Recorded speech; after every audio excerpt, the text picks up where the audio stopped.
Om Sairam. Welcome to my channel Shri Sai Divya చరణాలు. బాబాగారి అనుగ్రహంతో బాబాగారి భక్తురాలైన చంద్రాబాయి బోర్కర్ గారి కోసం మనం తెలుసుకుంటున్నాం కదా. మరికొన్ని విషయాలు ఈ వీడియోలో తెలుసుకుందాం. బాబాగారి సాంగత్యంలో ఉన్న స్త్రీలందరికీ కూడా బాబా ఎంతో మనోధైర్యాన్ని ఇస్తారు. అంటే కొన్ని సందర్భాలలో ప్రతికూల పరిస్థితులు ఉన్నా వారికి ఎంత బాగా ఉద్ధరిస్తారంటే బాబాలో ఎక్కువ అనుబంధం కలిగిన స్త్రీ చంద్రాబాయి బోర్కర్. ఎక్కువ షిరిడీలోనే బాబా గారికి దర్శనం చేసుకున్న తర్వాత ఎప్పుడు షిరిడీకి వస్తూనే ఉండేది. మసీదులోనే ఎక్కువ గడిపేది. ఆమె భర్త ఇంజనీర్గా, రైల్వే కాంట్రాక్టర్గా అనేక ప్రదేశాల్లో పనిచేసి రావడం, ఎక్కువ వేరే ప్రాంతాలకి వెళ్ళి వచ్చేవారు. తన భర్త దూర ప్రదేశాలకు వెళ్ళినప్పుడల్లా ఆమె షిరిడీకి వచ్చేది. ఒకసారి చంద్రాబాయి బోర్కర్ ప్రమాదవశాత్తు పడిపోయి కాలుకి దెబ్బ తగులుతుంది. అప్పుడు బాబా ఆమె భర్త అయిన రామచంద్ర కలలో కనిపించి, నువ్వు నీ భార్యకు డాక్టర్ ఇచ్చిన మందులు కాకుండా నేను చెప్పిన మందులు వాడు, త్వరగా తగ్గుతుంది అని చెప్తారు. రామచంద్రకు పెద్దగా విశ్వాసం లేదు బాబా పైన. అయినా కూడా చంద్రాబాయికి ఉన్న నమ్మకం వలన బాబాగారు చెప్పిన మందులు వాడుతారు. కొద్ది నెలలకే కాలు నొప్పి, దెబ్బ అన్నీ కూడా తగ్గిపోతాయి. మొదట చూసిన డాక్టరు రామచంద్ర గారిని పిలిచి ఇలా అడుగుతారు, నువ్వు నీ భార్యకు ఎక్కడ చూపించావు అంటే, లేదు నేను ఏ డాక్టర్కి చూపించలేదు. బాబా నా కలలో 2 లేహ్యాలు చెప్పారు, అది వాడాము, కాలు గాయం మానిపోయింది అని చెప్తారు. అప్పుడు డాక్టర్ ఆశ్చర్యపోతారు. అది ఎలా సాధ్యం అవుతుంది?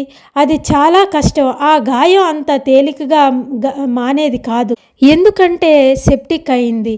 కాలు కూడా తీసివేయాలి ఆపరేషన్ చేసి అని నాతో ఉన్న సహోద్యోగులు డాక్టర్స్, పెద్ద డాక్టర్లు కూడా సలహా ఇచ్చారని ఆ డాక్టర్ చెప్తారు. రామచంద్ర బోర్కర్ ఇలా చెప్తారు, లేదు నా భార్య గత 2 నెలలుగా బాగా తన పని తను చేసుకుంటుంది, తన కాలు చాలా బాగా నయమైంది అని డాక్టర్ చెప్తే ఆ డాక్టర్ ఎంతో ఆశ్చర్యపోతారు. బాబాకు ఎంత ప్రేమ తన బిడ్డ మీద. డాక్టర్ వైద్యం చేస్తే కాలు తీసివేయాలని తన వైద్యం చేసి, బాబాయే వైద్యం చేసి తన బిడ్డకు ఆ కాలు గాయం నయమయ్యేలా, మానిపోయేలా చేశారు. చూసారా? బాబాకు తన బిడ్డలంటే వల్లమాలిన ప్రేమ. చంద్రాబాయి చాతుర్మాస్యం పాటించేది. అంటే ఆ మాసం అంతా కూడా ఉపవాసంలో ఉండేది, దైవం యొక్క ధ్యానంలోనే ఉండేది. ఆ సమయంలో ఒకరోజు బాబా కలలో కనిపించి, బాబాగారి మహాసమాధి తర్వాత 1934 సంవత్సరంలో ఈ లీల జరిగింది.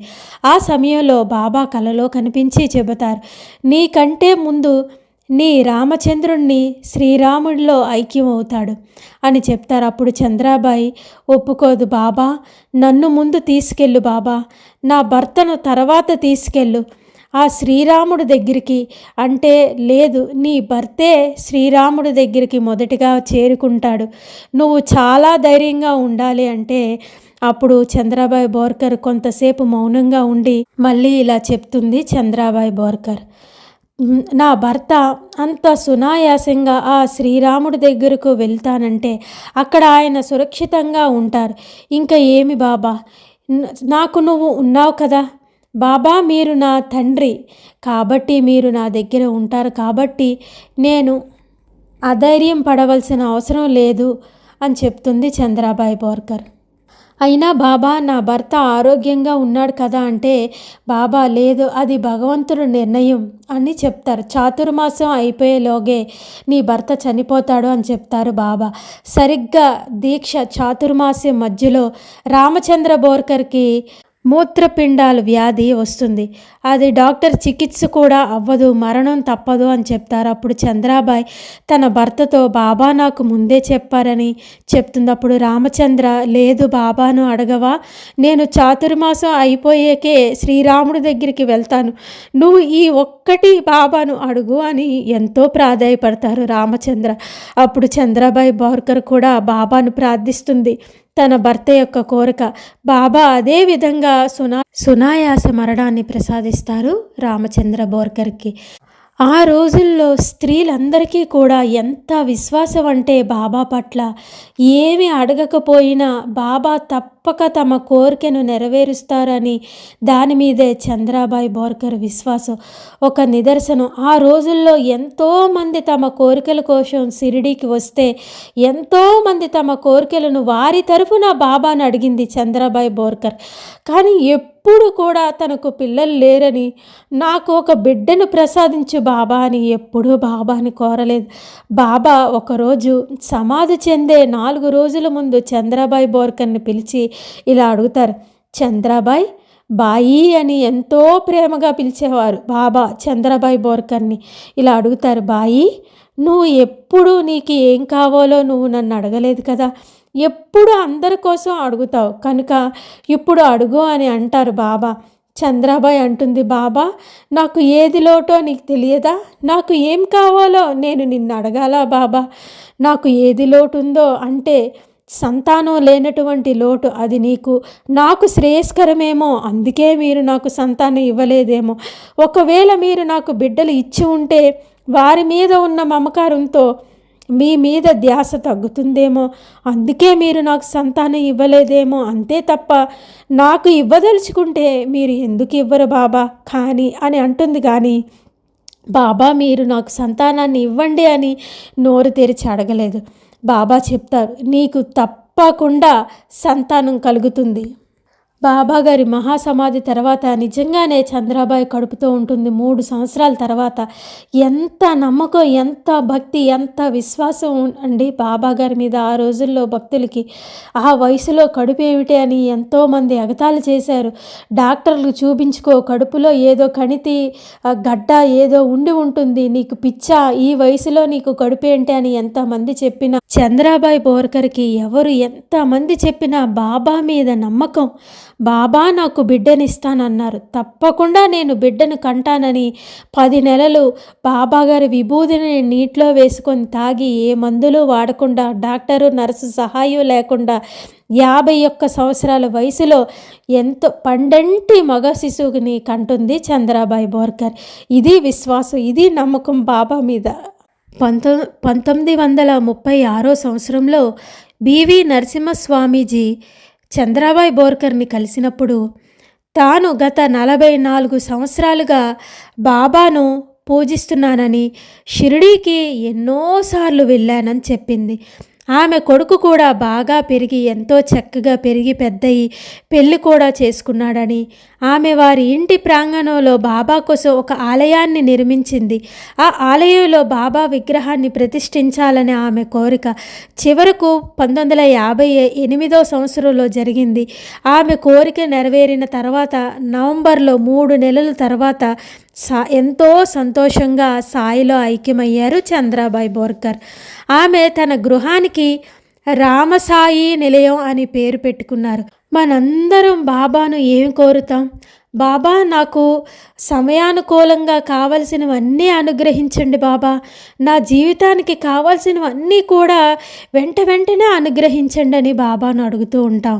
కానీ చంద్రాబాయి బోర్కర్ ఏం కోరిందంటే, బాబా నా భర్త నాస్తికుడు, అది కూడా నువ్వు చూపించిన సంబంధమే, రుణానుబంధం చేత నాకు ఆయన లభించారు, ఆయన మూలంగా నీ దర్శనం ఆటంకం కలగకుండా చూడు అని ఎప్పుడూ బాబాను కోరేది. అదేవిధంగా ఆమె భర్త కూడా బాబా దర్శనానికి వెళ్తానంటే ఏ రోజు కూడా అడ్డు చెప్పలేదు. అందుకనే తన భర్త మీద ఉన్న గౌరవంతో, బాబా మీద ఉన్న భక్తికి వారింటికి రామసాయి నిలయం అని పేరు పెట్టుకున్నారు చంద్రాబాయి. బాబా వారి కృపతో తన భర్తకు రావాల్సిన ఆస్తి వస్తే ఆ ఇంట్లో బాబాగారి విగ్రహం కూడా ఉంది. బాబాను ఆమె దర్శించినప్పుడు బాబా ద్వారకామయిలో ఏ విధంగా అయితే కూర్చొని ఉన్నారో ఆ విధంగా విగ్రహం తయారు చేయించాలని ఆమె కోరిక. ఎన్నో సంవత్సరాలు పరితపించింది. ఆమె కల తీరిన 3 నెలల్లో ఆమె సాయిలో ఐక్యమయ్యారు. ప్రస్తుతం ఉజ్వల్ బోర్కర్ అంటే చంద్రాబాయి బోర్కర్ మనవడికి భార్య ఉజ్వల్ బోర్కర్ గారు ప్రస్తుతం ఆ ఇంట్లో ఉంటున్నారు. వారు ఈ సమాచారం అంతా కూడా ఉజ్వల్ బోర్కర్ గారు ఇచ్చారు. అయితే విగ్రహం తయారు చేయించమని చంద్రాబాయి బోర్కరు తన కోడలైన మంగళాబాయికి చెప్తుంది. అయితే ఆమె వెళ్ళి దగ్గరలో ఉన్న రాజ్ కమల్ స్టూడియో వాళ్ళకి విగ్రహం ఏ విధంగా కావాలో, ఎంత సైజు కావాలో చెప్పి ఆర్డర్ పెట్టి వస్తుంది. కానీ ఆ ఆర్టిస్టు విగ్రహం తయారు చేసినప్పుడు అనుకోకుండా పెద్ద మూర్తిగా తయారు చేస్తారు. ఆ మూర్తి అయిపోయాక కబురు పెడతారు విగ్రహం తయారైందని. అప్పుడు మంగళాబాయి బోర్కర్ వెళ్ళి చూస్తే చాలా ఆశ్చర్యపోతుంది. ఏంటండి, మేము ఈ సైజు చెప్పలేదు కదా, మీరు ఇంత పెద్దగా చేశారేంటి? మాకు ఈ విగ్రహం తీసుకోవడానికి ఏమీ అభ్యంతరం లేదు, కాకపోతే మేము ఇంత ధర మేము ఇచ్చుకోలేము, మా దగ్గర అంత డబ్బు లేదు అంటే ఆ స్టూడియో ఓనర్ చెప్తారు, లేదు మీకు మొదట్లో మేము ఎంతకైతే చెప్పామో 500 రూపాయలకి, ఆ 500 రూపాయలకే మేము ఈ విగ్రహం ఇస్తాను తీసుకోండి అని అంటారు. ఎంతో సంతోషపడతారు. వాళ్ళందరికీ ఎంతో ఆశ్చర్యం వేస్తుంది. అయితే ఆ విగ్రహంకి తగినట్టుగా మందిరం చేయించాలని అంతవరకు బాబా గారు ఆ మూర్తిని దగ్గరలో ఉండే విల్లేపార్లేలోని ఒక మందిరంలో ఉంచి ఇంటిలోని ఆ మందిరం పూర్తి చేసిన తర్వాత బాబాగారి విగ్రహాన్ని మేళ తాళాలతో ఊరేగించి వారి ఇంటికి తెచ్చి బాబాగారి మూర్తిని ప్రతిష్ఠించారు. చంద్రాబాయి బాబాను ఎప్పుడు కూడా తన అన్నగా భావించేది. బాబా కూడా చంద్రాబాయిని ఎప్పుడు ఎంతో ప్రేమగా బాయి అని పిలిచేవారు. అందుకే ఒక అన్న వచ్చి కూర్చుంటే తన ఇంట్లో ఎలా ఉంటుందో అదే విధంగా చేయించుకున్నారండి చంద్రాబాయి బోర్కర్ బాబాగారి విగ్రహాన్ని. ఆమె ఈ లీలలన్నీ కూడా, ఆమెకి జరిగిన అనుభవాలన్నీ కూడా ఒక పుస్తకం రాశారు. దాని పేరు సాయి ఓ వాలి. ఓ వాలి అంటే దివాళీ రోజున, దీపావళి రోజున ఒక అన్నకు ఇచ్చే హారతి, చెల్లెలు ఒక అన్నకి ఇచ్చే హారతిని మహారాష్ట్రలో ఓ వాలి అంటారు. అందుకే ఆ పుస్తకానికి సాయి ఓ వాలి అని పేరు పెట్టారు చంద్రాబాయి బోర్కర్. అందులో ఆవిడ అనుభవాలన్నీ కూడా అందులో రాశారు. ఇది చంద్రాబాయి బోర్కర్ గారి అనుభవం బాబా గారి దగ్గర. మళ్ళీ బాబాగారి అనుగ్రహంతో ఇంకెన్నో లీలలు మనం తెలుసుకోవాలని, ఎంతో ఆసక్తిగా వినాలని, బాబాగారు మనందరినీ ఆశీర్వదించాలని కోరుకుంటూ, శ్రీ సమర్థ సద్గురు శ్రీ సాయినాథ్ మహారాజ్ కీ జై. రాజాదిరాజ యోగిరాజ అఖిలాండ కోటి బ్రహ్మాండ నాయకుడైన రాజాదిరాజ సాయీశ్వర మహారాజ్ కీ జై.